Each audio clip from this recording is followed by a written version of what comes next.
Hello, everybody. It's nice to see you all here tonight. My name's Kristen Fletcher. I'm the Programs and Community Engagement Manager here at the Haley Public Library. Okay, I'll have to move my microphone then a little bit. My name's Kristen Fletcher, and I'm the Programs and Community Engagement Manager here at the Haley Public Library, and I'm delighted to welcome you here tonight. We will be joined by Mike Medberry, who many of you know, I think. He lived in the Valley for a long time, and I'll give you a more formal introduction in just a second. But before I do, I just wanted to let you know that we have new equipment. Woohoo! We're live streaming on YouTube, we're capturing video to post to our website, and we have got bells and whistles everywhere. And it's all due to a COVID grant that we were able to get. Thank you. Our director, Lynn, is in the back, so thank you very much. And I also want to thank John Plummer from Plummer Productions, who guided us through this whole process and was very patient in training me how to use equipment that is way outside my area of expertise. So I wanted to tell you a little bit about some upcoming programs. Next Thursday we have the last in a three-part series on high-altitude gardening with Amy Matthias and Manuel Gaudreau, talking about warm season plants, those tomatoes and eggplants that can be so challenging to grow up here. And then the following Thursday on May 19th, we are going to be helping the city celebrate the retirement of longtime city administrator Heather Dawson. So it's going to be here, there's going to be food, it's going to be fun. She grew up here. She's served the city well for decades and decades, so we hope that you come and join us in thanking her for her years of service. And then on the last Thursday of the month, we're starting a new art series, and with art educator and a young museum lecturer, Catherine Zupsik, and the topic is Deeper Than Skin, Ed Hardy and the Art of the New Tattoo. And Ed Hardy is the most influential tattoo artist in America, and he took it from kind of the back dark rooms with the gangsters and everything and brought it to really an art form. So that should be really interesting. She'll have this talk. There'll be another one on land art featuring Andrew Goldworthy, who some of you may know is a wonderful environmental artist. And then in the fall, we're going to have some more. So it's an occasional series, and we're real excited to be able to bring some art talks to the Haley Library. So I always like to feature a book that we have in our collections, and you won't be surprised at all that we're featuring Living in the Broken West, essays by Mike Medberry. You'll hear some of those essays tonight, but not all of them. So I encourage you to check out this book from the library or buy it from Iconoclast. Thank you, Iconoclast, for being here tonight and selling books. So thank you very much. Now I'd like to introduce Mike Medberry. Mike is a conservationist and writer currently living in Boise.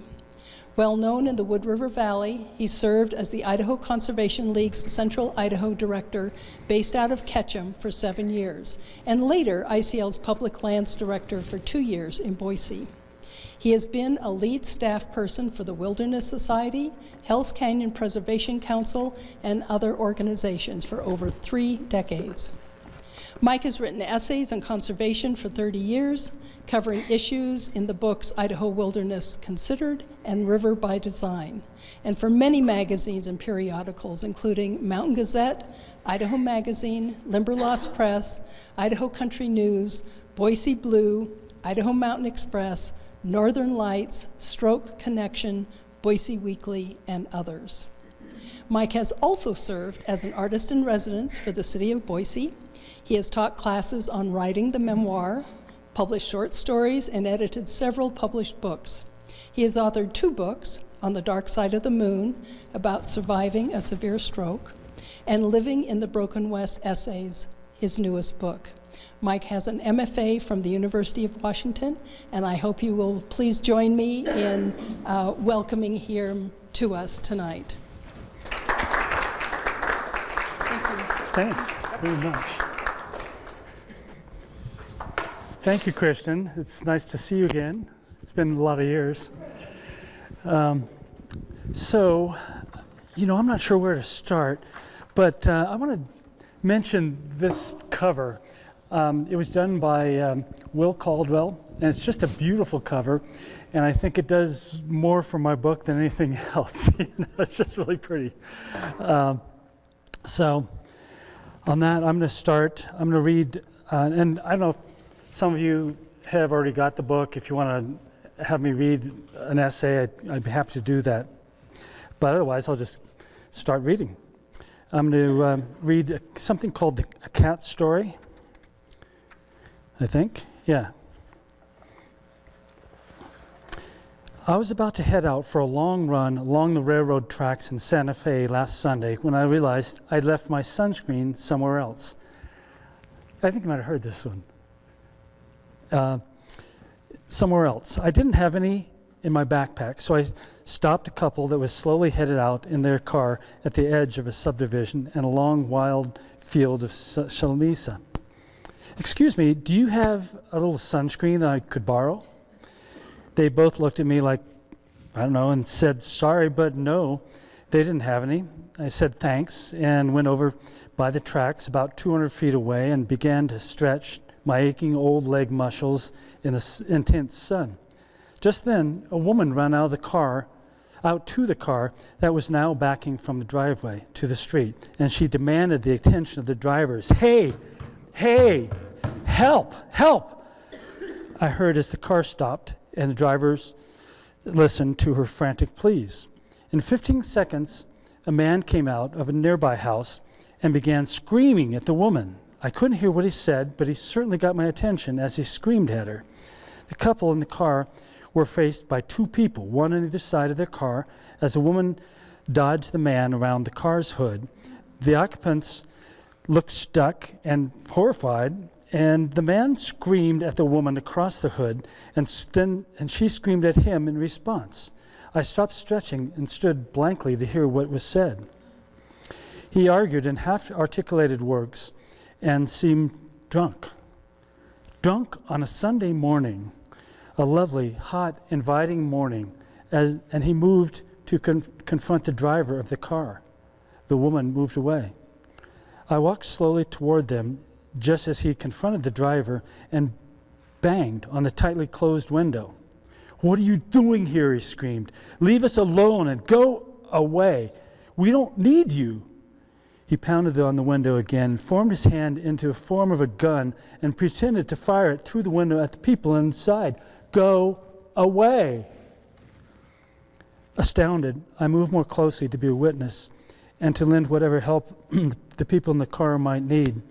I stood with my arms folded like a disciplinarian, staring at the man and behind him, trying to determine if he had a real gun or was just bluffing. I decided it was a bluff, and he turned to stare at me now. The woman took this break in the scene of his attacking her to get into another car, which drove away. I don't know where the other car came from, but it was there at the right moment. The couple drove around the corner and stopped their car. They, too, seemed to be bearing witness. But that left me facing the angry, drunken man. I backed away as he ranted about something or other. I feared that he might have a real gun in his pocket or somewhere, and it was just the two of us now. I kept my distance from him and backed away. He saw that their cat was walking my way, and he said, "Even the fucking cat is going with you." Now he was merely whining, and I felt sorry for the man, but not very. I felt more sorry for the cat and the woman who had left but probably would return. I turned and ran. I ran and waved at the other car in thanks and a fare thee well salute. I ran for 2 hours and felt cleaner but very, very tired in the painfully hot sun of the Santa Fe summer. When I returned to the place I had started my run, there was no clue about what had happened or where the people had gone. It seemed as if nothing had happened until the cat came toward me, meowing and meowing, telling its story.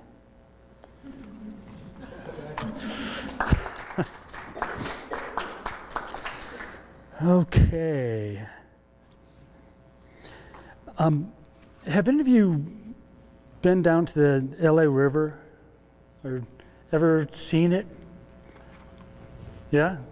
I mean, it's a wild place. It's a very, very wicked kind of place. And I decided that I wanted to walk along it. It was just silly desire to walk along the LA River. And my father had lived there, and when we grew up, it just was an odd place. And the smog was eye-grabbing. I hated that place. LA was a nice big town. It was awful. But I lived in Idaho for 20 years, 25 years, and people kept saying, why don't we go down to the Middle Fork, or why don't we float one of these other rivers? And I thought, that's kind of easy and nice, but I want to hike the LA River. So I did. And so I'm going to read some of this. I'm not going to read the whole thing because it's kind of long. So walking the LA River. Maybe there's a place where I could talk over this river with you, to grieve for this place, this poor damn stretch of water that has been concreted and cursed, routed and rerouted, pumped, poisoned, peopled, and picked at like a war victim. We could speak of rocket testing and the nuclear meltdown that happened in 1955. It really did happen. We might touch on the Los Angeles River being a race trip for fast cars and sexy films. But let's not.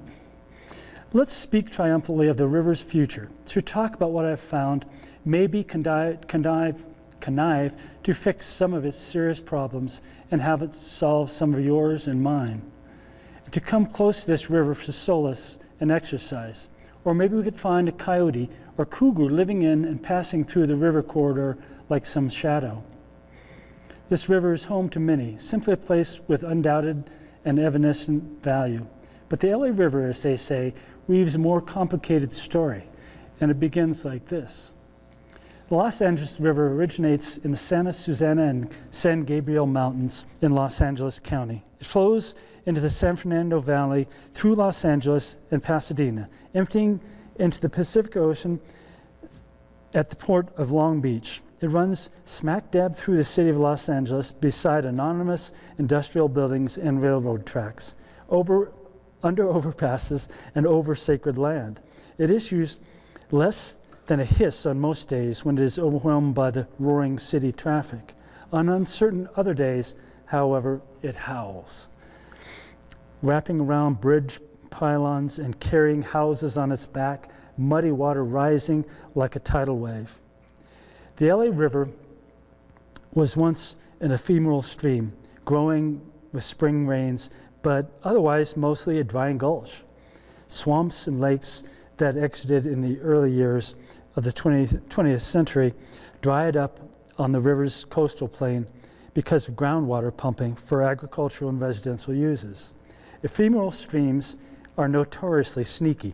They flash flood or sleep, flowing in a torrent or a trickle. And it was just these conditions that led to the modern incarnation of the river. The floods of 1933 and 1938 came as unexpected disasters. In 1933, 400 homes washed away. In 1938, 115 people died, and 5,000 homes were destroyed. It's hard to even imagine that. You know? Major storms occurred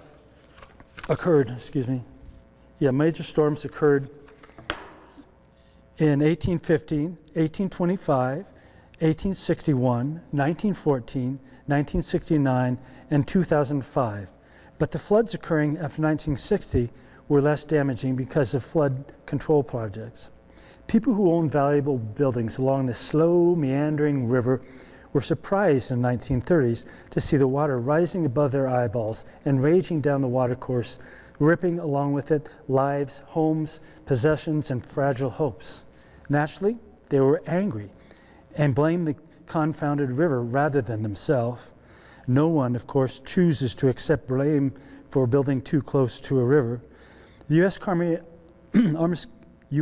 Army Corps of Engineers, with growing frame of its feats of controlling nature through flood control dams, answered the calls for help in 1934 and 1938, and throughout the 40s. The LA River became just an anonymous series of concrete ditches as the work of the Army Corps of Engineers and hundreds of volunteers proceeded. They had a lot of people that were there in Los Angeles that actually were volunteering to make sure this river would be tamed. The river, once slithering like a rattlesnake through town, now lay defanged by the Corps and a motivated contingency of the public. We lost the namesake river to a city of traffic jams. While visiting Los Angeles, I talked with longtime architect Bill Coburn as he remembered the LA floods in 1938 at age 11. He is a sharp man, and I could sense his joy and the love of nature. He says, in the 30s, we went right down by the river here behind us, out there with sand dabs, fogs, and birds. It was a very nice place. Coburn beamed with the memory. In 1938, we got 8 or 10 inches of rain, and the water got behind the concrete, and that put into the channel, that was put into the channel after the earlier flood, and it ripped and tore the concrete pieces. Bill's father design firm had planned much of the repair work. Quote again, it was all very vulnerable, and every little street had a bridge, and every bridge was swept away by the water. There were even alligators loose in the Lincoln Park Lake. Bill laughed at the thought of alligators in downtown LA, although I would love it, and told a story about riding his bike through a raging river to deliver newspapers. He got caught in the cable in the current, and by some kind of good fortune, he was able to leave his bike there as he finished the paper route. He said that this was the last time he tried to fight that river. Now, after the Corps controlled the river, it's coming back and has been restored. There are kayaks and canoes and ducks and geese in the Sepulveda flood basin. There are fish in the river again, and it's lovely. Today, the LA River is the most thoroughly urbanized and channelized large stream in the nation. This distinction is epitomized by its being jailed in an engineered to perfection concrete ditch, channel for 40 miles of its 51-mile length. 1 foot thick reinforced concrete, roughly 400 feet wide and spanning 40 miles is a stunning engineering feat. And the 3 million barrels of concrete used in construction is roughly the linear equivalent of the concrete poured in the Hoover Dam. The unsuppressed growth of Los Angeles has had a profound effect on the river. Today it appears to citizens only in occasional glances from the freeway, tucked behind fences as if it were a prisoner, shamed, criminalized, and pitied, relegated to a trickle in an expansive ditch of that sterile concrete. But the river has always been there, working out a plan to escape. It is said that there's a time for everything. Now is the time for the LA River. I've lived much of my life beside wild rivers and untrampled landscapes in the western outback of Idaho. The LA River has terrified me for more than Idaho's salmon, the River No Return, or the Selway or Colorado rivers. The only thing to fear in these wild places is nature. But nature is no longer forced along the LA River, which has been wounded by men of science and remade to protect human lives from the occasional Noachian floods. Noah's floods, I don't know. Herein lies the problem. We have not remade the LA River well. It is straitjacketed, the subject of laughter and pity. We've wiped out much of the river's original wildlife and 90% of all its riparian areas. The floods were a problem well solved by the linear thinking of engineers in our multitasking world. When I was growing up in LA in the 1970s, I lost track of the LA River, just like almost everyone else had. It lay so harmless, so emasculated, and so mostly hidden from sight.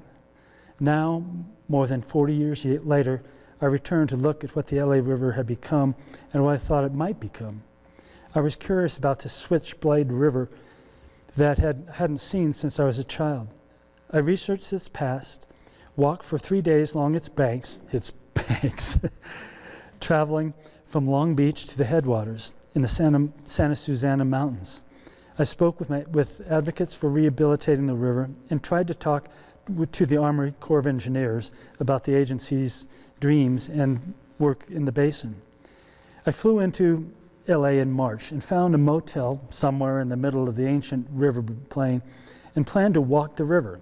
The next day, I rented a camping van and drove and drove and drove.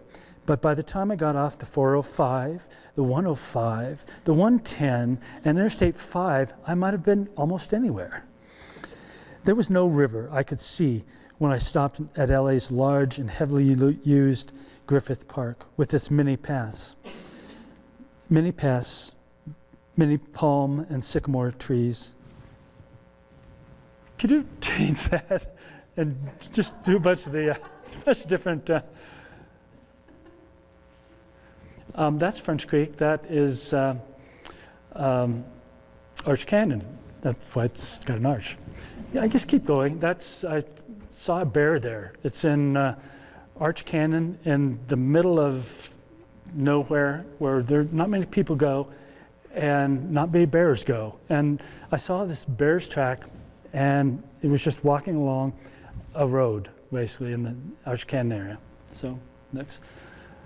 Keep going. That is Arrow Rock Reservoir. And, you think that's a drought? But it isn't, really. It's just the reservoir down below has been filled to keep it used for recreation, and that's the result. And go to the next. That was what I saw. It's a really beautiful thing that was the same reservoir, Arrow Rock Reservoir. And it just goes down, but boop, boop, boop, boop, boop, and leaves those, what do you call them? Anyway, you can see where the bank just moved slowly. And I expect that kind of picture will be shown as the example of drought, but it's just the drying of the reservoir to fill up the one below. So go another. Yeah, these are all in mixed places. So this is in Alaska on the National Petroleum Reserve, and that's the Atuvik River. And the National Petroleum Reserve is in real danger. It's got 8.6 billion barrels of oil underneath it, but not here. And it's 23 million acres. It's a huge area. And then this is like a piece of 3/4 of the 23 million acres, excuse me. And it's all being treated the same way. The oil being underground many miles from here.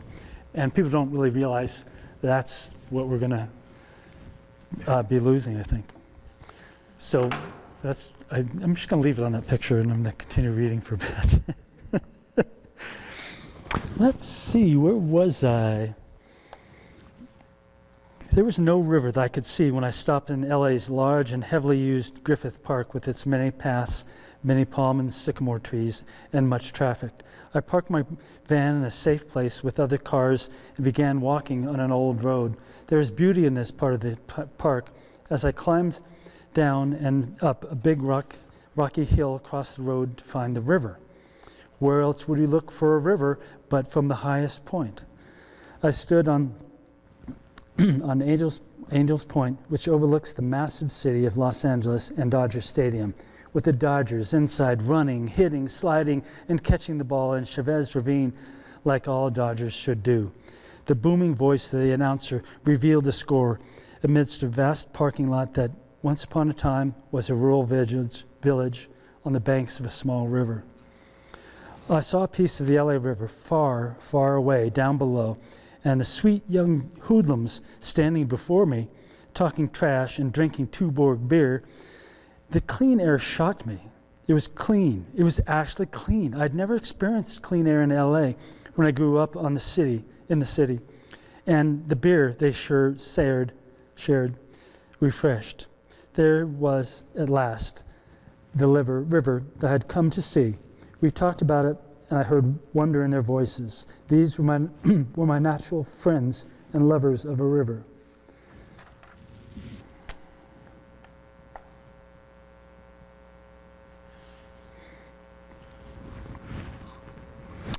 I'm going to read another bit, if you don't mind. Yes? Okay, thanks. I just jumped a little bit. I'm just going to start reading. Many miles upriver, when I thought my day's hiking was near its end, I found myself locked out of the river corridor by vertical concrete river walls built by the Corps of Engineers. It reminded me of the Parunareep Fork of the Virgin River, a canyon in southern Utah where vertical rocks force you to swim or climb above the creek.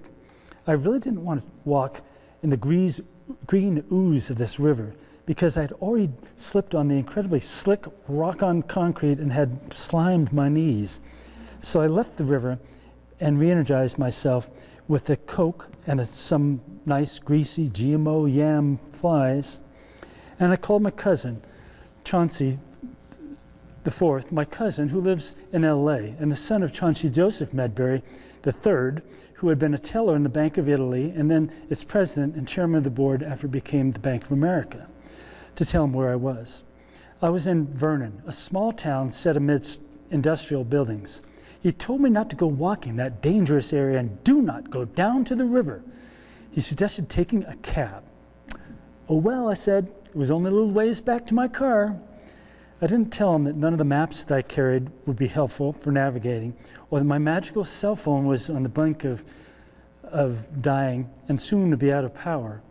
I'll be careful, I told him, and re-entered the canyon of this wounded river.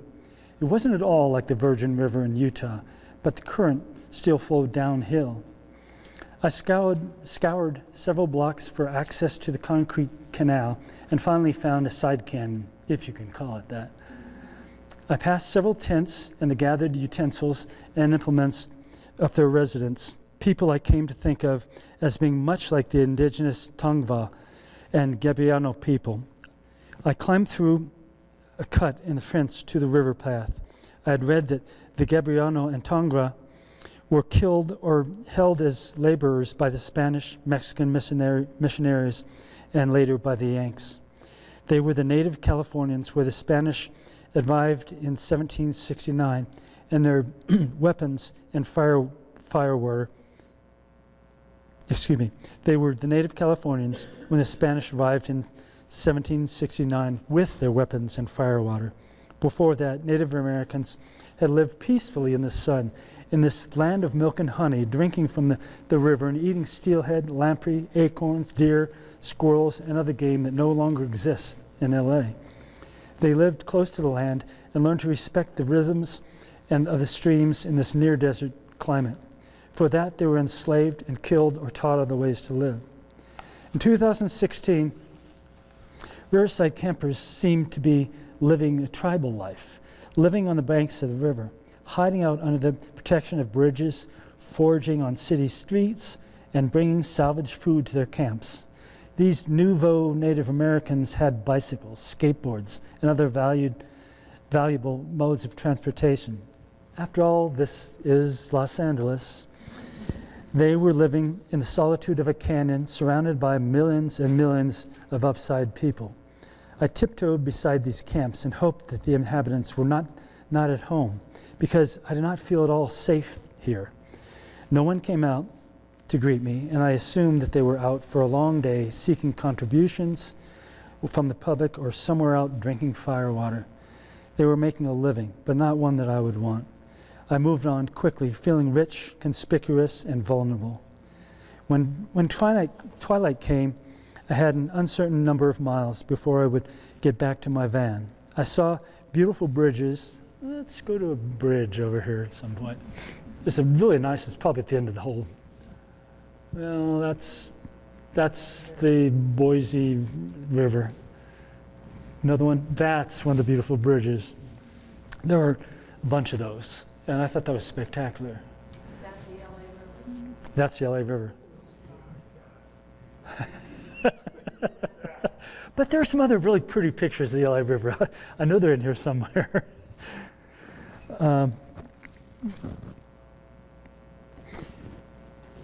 When twilight came, I had an uncertain number of miles before I would get back to my van.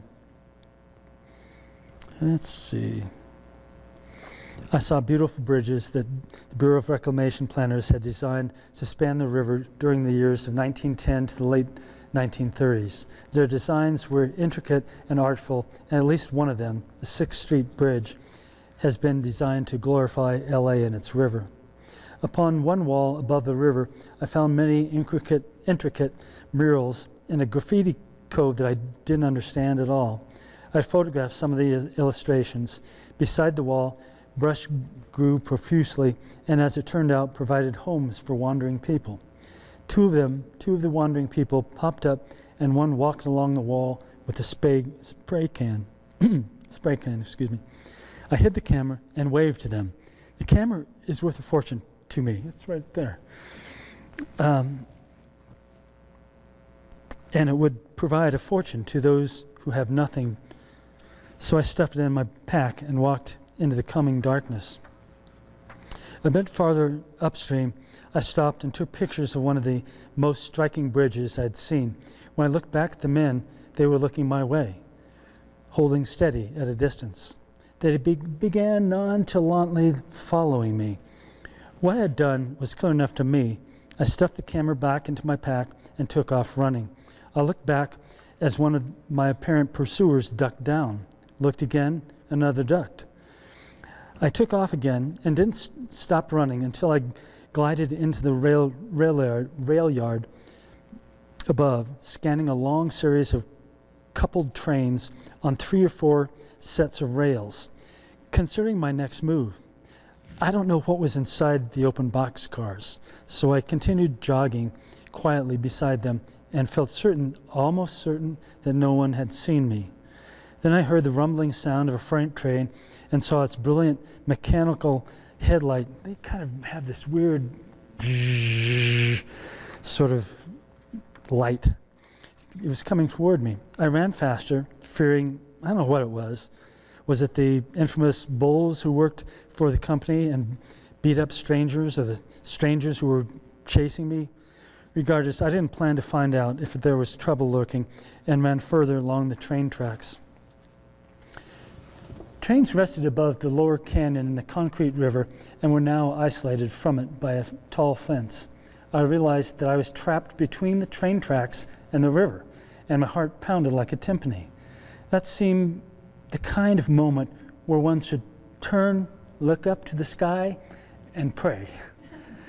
Instead, I looked down the tracks for a break in the fence and ran some more. I eventually found a hole in the fence. Clearly, someone had run this path before me and found a way out. Perhaps this was the route of escape for the Tongva.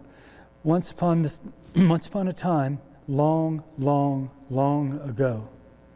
I looked over the wall, found the cement descent moderately safe, despite the severely sloping canyon wall, and leapt over before the lights of the train lit my path. I felt safe again in the hardened, barren river drainage below the rail yard, just like right there, just right there, man. I felt safe again in the hardened, barren river drainage below the rail yard, which I later found out was called the piggyback yard. I felt safer when I found a goose, or she found me, viciously squawking in defense of the 5 eggs the size of pool balls, safe in her nest on the ground. Safety, I realized, was momentary, fleeting, a tendency dependent upon immediate circumstances. Those eggs would hardly last forever, and the goose might learn a tough lesson. I continued searching for a way out and found another cut fence in a dark place under a bridge beside a lonely road. And then I was out and free, walking in this relentless city once again.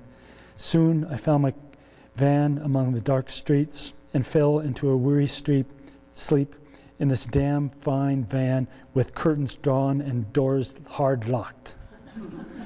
So it goes on and on like that.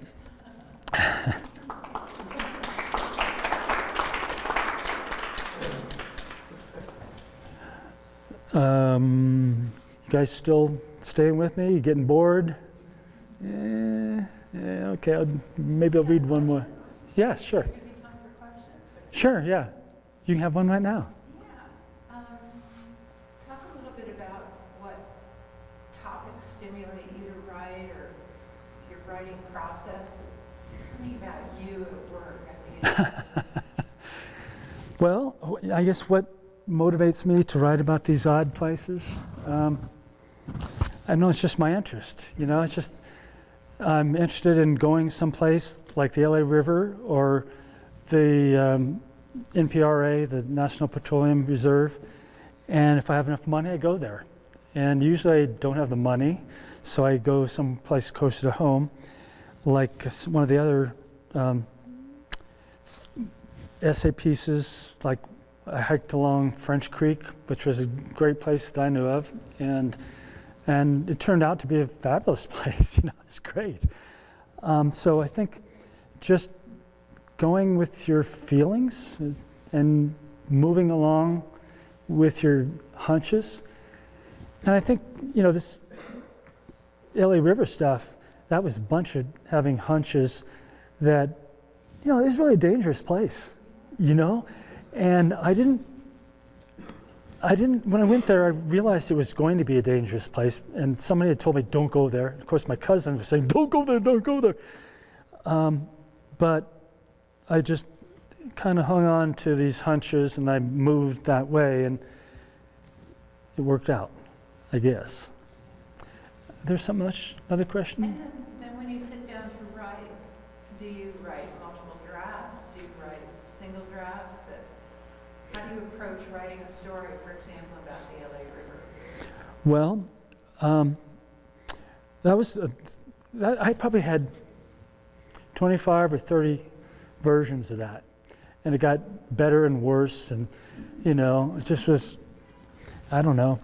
I liked working on it because it made me think about this place, my relationship to it, and actually about my father. And let's see, I just changed it a lot. And I had these pieces, you know, obviously the river runs down, or it runs up. I was walking up. And so that was a good way to organize it. And, you know, like the guy that I interviewed, he was a friend of my cousin. And he said, we can go up and talk to this guy. He's kind of a cool guy. He's been here forever and blah, blah, blah. So I went up there and talked with him, he and Chauncey and I. And he was great. He just was wonderful. I don't even know if he's alive today, but you know, he was a great guy. He had a good attitude about life, about the river, about LA, about Chauncey and me, and he just was joyous. You know, it's nice to go see people that have that feeling. And you know, I think by working on these essays, you open yourself to meeting people like that. And there's a lot of people like that. You know, some of them were kind of vicious, and a lot of them were very kind and giving. So I don't know if that tells you. Yeah, I grew up near the LA River also. Uh-huh. And I heard that at some point, somewhere had broken through. And, you know, and I don't know this for sure, but that, you know, there are actually plants growing in it, that the concrete can't last forever. And there was some area that was broken through, and it was starting to do some kind of natural growth. And I don't know if you ever came across that. I did. Mike, could you summarize her comments, just so they get caught in our YouTube channel? I'm not, what are you saying? What did you say? Just summarize her question and then answer it. Okay. I'm going to respond to this one because it's a great question. I hiked 50 miles to the river, and there was another 6 or 7. I hiked that, but it wasn't officially the river; it was upstream. And there's 40 miles of it that have concrete on it, and that 10 miles, the river couldn't hold the concrete because water was coming up, and it would break the concrete. And so in that 10 miles, which is, I can't remember what the piece of the river is, it's right by Glendale and upstream from there. It's actually a river, and it flows beautifully down, well, not beautifully, but it flows a river. And the river is remade because there's so much pollution. It comes down to all the cities in LA and parts of the way up, that the pollution is revitalized and made clean and put in the river. So I don't know if that answers your question, but it's the best I can do. So I'm going to read one more piece, and it'll be shorter.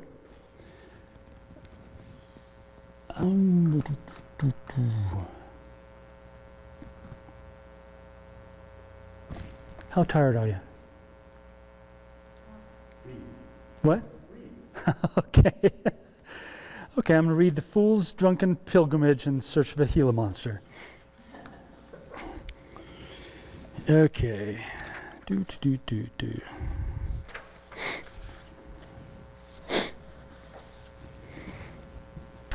Fool's Drunken Pilgrimage in Search of a Gila Monster. I went to the Gila River in southwest New Mexico on a search for the Gila Monster in late April when I lived in Santa Fe. I was thanking my father, who had invested in a lemon ranch in Arizona, and a story he had told me about the Gila Monster he'd seen many, many years before as ran through the ranch. He was surprised by its odd, colorful bearing, its tubbiness, and he was told that it was poisonous. Its poisonous made it much more glamorous to me when I was a kid, and that hadn't diminished at all when I grew up. I researched the lizard at the University of New Mexico in Albuquerque and learned that Gila monsters are rarely seen, but when they bite, their vice-like jaws, they don't give up easily. They chew on the victim so that poison sinks in. Monsters scared and fascinated me, and so I went looking for a story about the famed Gila monsters beside the Gila River. I mean, that made sense, right? That's what I thought they should be. I figured that I wouldn't find one on my quest for the monster, but what the heck, I might. I was game. It was a curiosity and my excuse to get out of Santa Fe. I talked to a biologist working at REI in Santa Fe as I got maps for the southern part of the state where the Gila monster ran. When I purchased the maps, she suggested that I visit a place outside Silver City, New Mexico, called Turkey Creek, where she saw one Gila monster last year. This was an amazing piece of luck. An out-of-work biologist, salesperson at REI, who had done research on my lizards in New Mexico. She was my kind of gal, but she had to work, and I had to travel a bit, so I went alone. I talked to everyone I could find, well, in the bars around Santa Fe, and asked if they knew where a Gila monster lived. Well, it was a good pickup line, but no one knew where I could see a Gila monster. Although one woman pointed across the bar to a man she called a poisonous reptile. Santa Fe was kind of boring and a bit highbrow for me to hang out looking for single women to dance or with drinking $10 beers to get drunk. So I took off to Silver City and looked for a drunk or two to ask about Gila monsters. I found one in a bar in Silver City who said, "Sure, I know you can find a Gila monster because I've seen many of them." "Yeah, right," I said. "No, seriously, you go down the Gila River and walk into the Gila wilderness, and along the river you'll see Gila monsters laying on the rocks beside the river. They are practically littering the new river banks." He laughed loudly, almost maniacally. damn drunks. I drank my next Budweiser beer, which was refreshingly cheap. That sounded like a tall tale, like the guy had changed the story from one with bikinis on the beach in Santa Monica to one that fit the thing I wanted to see. But, you know, whatever. I had nothing better to do than wander through this two-bit town on a quest for Gila monsters. However, the wilderness was up the Gila River from the point that he put his finger on, not downstream where I was headed. That man was a sham. Another person said she hadn't seen one and suggested going to a search in Arizona. A third guy thought that they should be in New Mexico, probably around the Gila wilderness.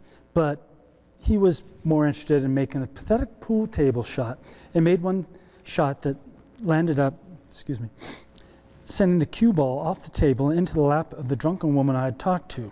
She cursed and threw the pool ball back at him. I told him that in my bar in McCall, that move would have cost him $5 and he should buy a beer for the woman that he'd hit.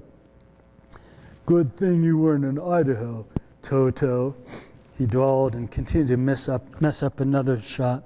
New Mexico is a big place, so I just thanked him, took his free beer, and headed out to the Gila River after sleeping in my car on the edge of an expansive arroyo. It was a crapshoot to head out for the river, but I had a cold cup of coffee as proof of my sobriety last night, and I drove through the absolutely wonderful hangover. I walked along the Gila River and combed the rocky banks for the elusive Gila monster, feeling like I was on a goddamn snipe hunt for several hours. I looked high and low, calling for my monster. Where are you, little buddy? Then I crossed the ancient water diversion and went up a slim arroyo that was full of big boulders and channels that water had built. It looked, well, kind of monstrous, and with enormous rocks cast all about.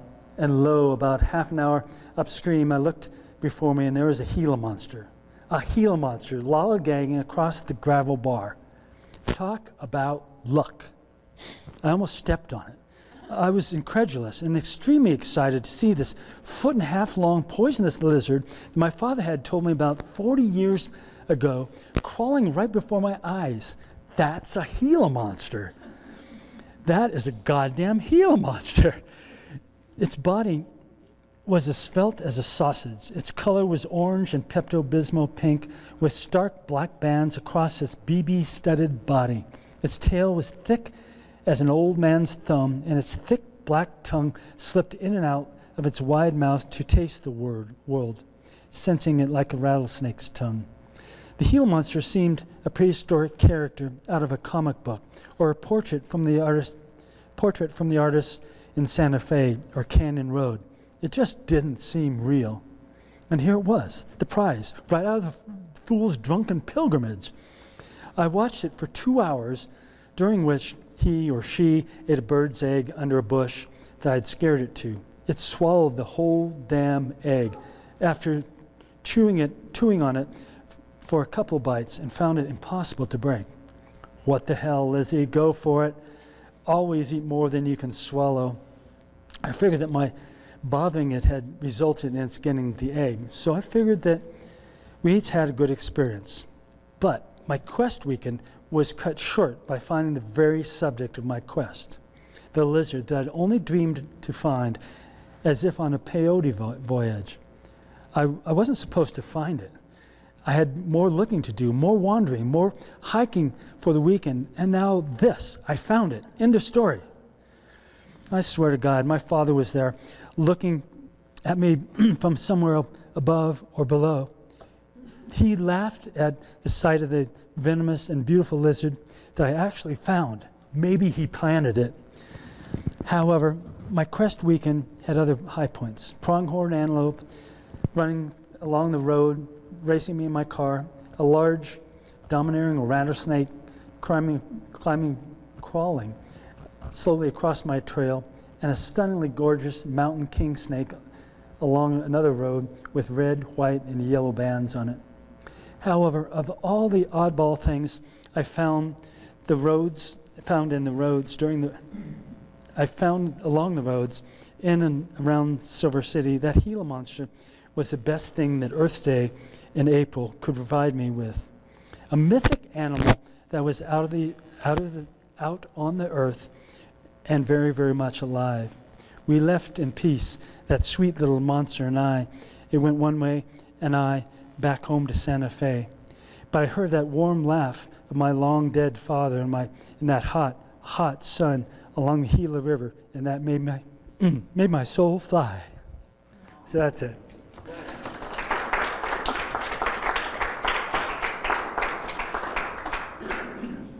Any questions? I have a question about the LA River. You know those beautiful bridges? Well, this beautiful bridge you talked about? Yeah. So those were built before the river was channelized, and then the channel was built to accommodate that. Is that? I think so. Okay. Yeah. You know, why don't we go through the rest of the slides just for the sake of it. That's in Arch Canyon, and right off there, there's a really beautiful waterfall. And that canyon is a wonderful place. Where is it? I can't tell you. No, it's an Arch Canyon, and Arch Canyon is down in the Bears Ears part of southern Utah. And nobody goes up Arch Canyon other than people on motorcycles, and not really motorcycles, but Jeeps. And they go up to the end where they have to stop. And then this canyon comes up straight, and then it breaks out into all these different fingers. And it's there that, you know, I'd go, and it was wonderful because nobody would walk there. It was just this wild place that, you know, was wonderful. And there were a lot of, what do you call them? Cliff houses and a lot of cool things like that. So that was just a car that got attacked in Moab. I was down in Moab, and I can understand that. It was awful. It was so awful. Okay, next. That was a caribou in PRA. And those are cows in the Boise River and a crashed car in the Boise River. Kind of a different thing. Those are little flowers, violets in Craters of the Moon. And that's the cirque that I was talking about. I went down to and hung out there. That's a beautiful place, but it's really hot. Is that Echo? What? Echo Crater? Yeah, Echo Crater. And that was a little grub. I had no idea what it was. Does anybody know what it is? Okay, it's a magical grub. That's, boy, this is really bouncing around. That's in the upper Boise River. It's in the part of the Boise River that's in the wilderness. And I thought that was a beautiful, you know, soothing, run of water. And that was at the other end of the river. These guys were fishing for sturgeon or something. What? Bait. Yep, bait fishing is right. That's a bridge across French Creek that was just about to fall down. You can see people have stacked it up and put all this stuff there. It was kind of, I didn't like walking across, and they would ride over it on their motorcycles and boom. French Creek is, it's up kind of by McCall, north of McCall. And I was in this negotiation with all the Forest Service people and all the motorized vehicle people. And I got so sick of this stuff. And so I decided I was going to challenge this bridge because the Forest Service was going to fly down a nice metal bridge. I figured, nope, you're not going to do that. And so I challenged it.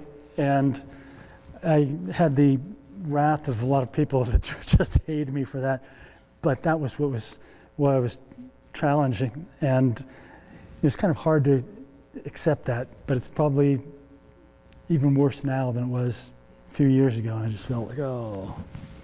Anyway, next. That's a guy who's a National Geographic photographer, Keeley. He's interesting, and it's just a place in the NPRA. That's again back to French Creek, and this cut, I don't know what happened, but it was kind of a mess. And this is a couple of mountains that are above French Creek, and right somewhere in there is a big pack of wolves that would, kind of came down and they'd howl, and I'd howl back at them, and I realized, wait a minute, there's 6 of them, or 7 of them, and there's only 1 of me. I'm going to shut up. So I did. Yeah, I haven't really told very many people. Guess where that is? Guess? What? Is that Crater's View? Yep, it is. Limber Pine? Yeah, the big one. And that was the guy that was taking pictures of a grizzly bear.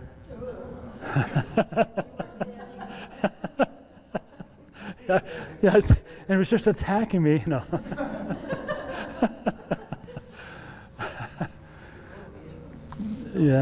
Yeah, I like that.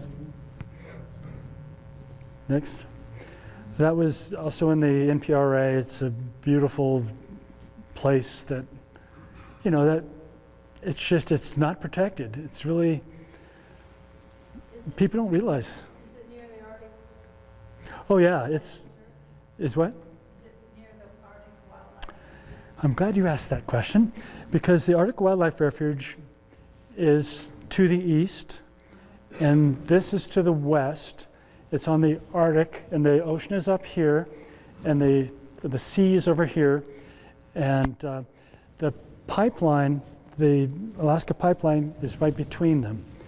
And so people have focused on the Arctic Wildlife Refuge because it's a wildlife refuge, and it's a beautiful place, and it's in the Brooks Mountains, and it flows down from there to the ocean, just like this. But it's not in a wildlife refuge. It's in a National Petroleum Reserve, and it has been neglected, I think. But there's a lot of places that haven't been really seen and loved. Thanks for asking that.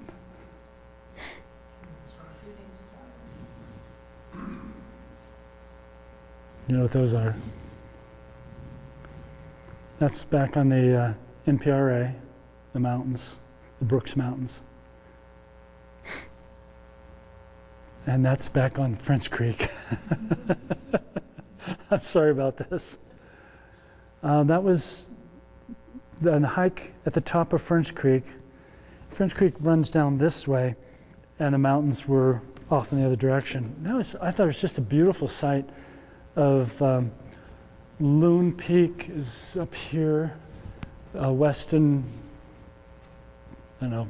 Maine and West Loon Peak. Is it near Bergdorf? Or? Yeah, Bergdorf is kind of down here.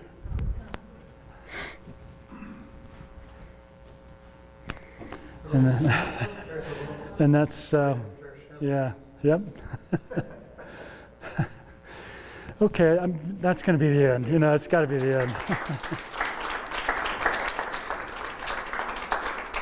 Thank you very much. I really appreciate it. Yeah.